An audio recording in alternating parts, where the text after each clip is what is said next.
ఏపీలో రేపు స్కూల్స్కి గవర్నమెంట్ హాలిడే డిక్లేర్ చేసిందండి. సో అన్ని చోట్ల కాదు, కొన్ని చోట్ల మాత్రమే. ఇప్పుడు మీ డౌట్ నాకు అర్థమైంది. రేపు మీకు స్కూల్ ఉందా లేదా ఆలోచిస్తున్నారు కదా. అయితే ఈ వీడియోలో రేపు ఎక్కడ స్కూల్కి హాలిడే ఉంది, ఎక్కడ స్కూల్స్కి హాలిడే లేదో తెలుసుకుందాం. దీంతోపాటు మీకు ఈ వీడియోలో ఎండింగ్లో ఇంకొక బంపర్ న్యూస్ కూడా షేర్ చేస్తాను. కాబట్టి ఈ వీడియోని పూర్తిగా చూడండి. ఏపీలో రాబోయే 2 రోజుల పాటు భారీ నుండి అతి భారీ వర్షాలు పడతాయని చెప్పి వాతావరణ శాఖ హెచ్చరించింది. ఈస్ట్ గోదావరి, వెస్ట్ గోదావరి, కృష్ణా, గుంటూరు, ఏలూరు, ఎన్టీఆర్ జిల్లాలలో భారీ నుండి అతి భారీ వర్షాలు ఉంటాయి.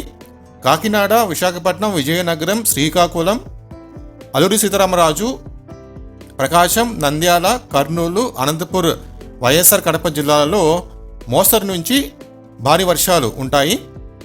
అన్నమయ్య, తిరుపతి, చిత్తూరు, నెల్లూరు, శ్రీ సత్యసాయి జిల్లాలలో తేలికపాటి వర్షాలు ఉంటాయి. సో ఇంకా ముఖ్యమైన పాయింట్ ఏంటంటే ఏపీలో వర్షాల కారణంగా పార్వతీపురం, మన్యం జిల్లాలలో స్కూల్స్కి గవర్నమెంట్ హాలిడే డిక్లేర్ చేసింది. వీడియో స్టార్టింగ్లో చెప్పాను కదా, వీడియో ఎండింగ్లో ఒక బంపర్ న్యూస్ చెప్తానని చెప్పి. సో విషయం ఏంటంటే కొన్ని జిల్లాలలో మంగళవారం కూడా వర్షాల కారణంగా స్కూల్స్కి హాలిడే అయితే డిక్లేర్ చేయొచ్చు. ఈ వీడియో మీకు నచ్చితే కనుక తప్పకుండా లైక్ చేసి మీ ఫ్రెండ్స్ షేర్ చేయండి, అలాగే కామెంట్ చేయండి.